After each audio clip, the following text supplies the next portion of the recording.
Thank you, Mr. Speaker. And so that's a very interesting speech from New Zealand First, which talks about debt spiralling out of control, and yet at the same time they want to give extended repayment holidays and they want to bring in a one-for-one debt write-off ratio. And the things don't match, and I guess that's the truth of their policy, is they go out there and say what they think they want those voters to hear, and not deliver actual policy that's real and constructive. And that's the problem that this government's had to deal with in the student loan area.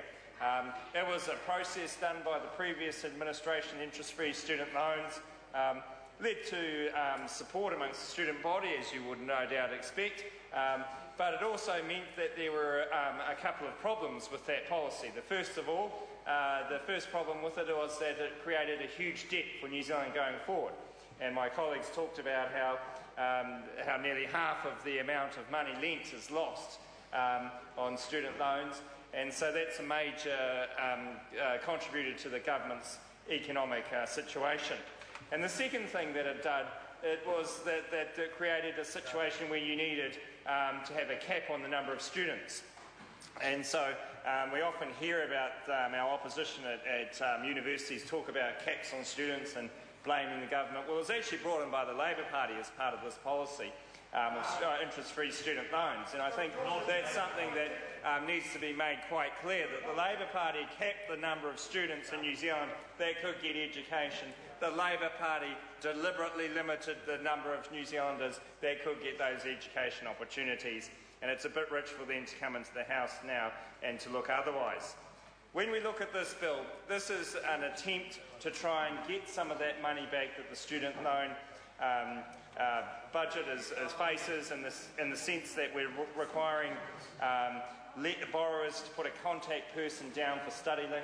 That will give the opportunity for the Inland Revenue and StudyLink to then be able to follow up and look at those borrowers, and will lead to a situation where there will be more repayments.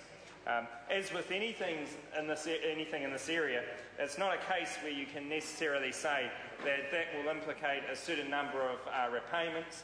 It's something that relies on the individuals, and by setting a system where you get as much information and setting the process there, it leads to actually a better repayment outcome.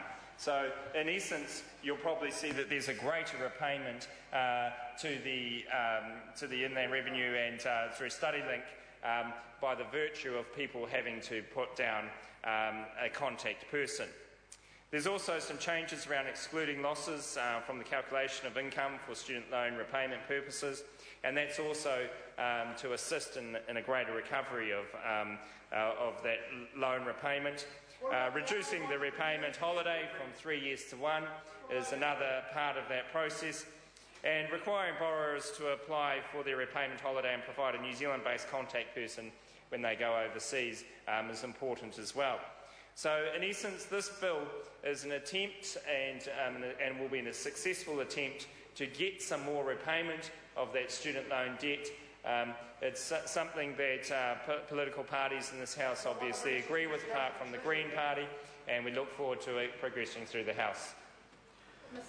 The Honourable Nanaia Mahuta. Mr. Speaker, the contribution of David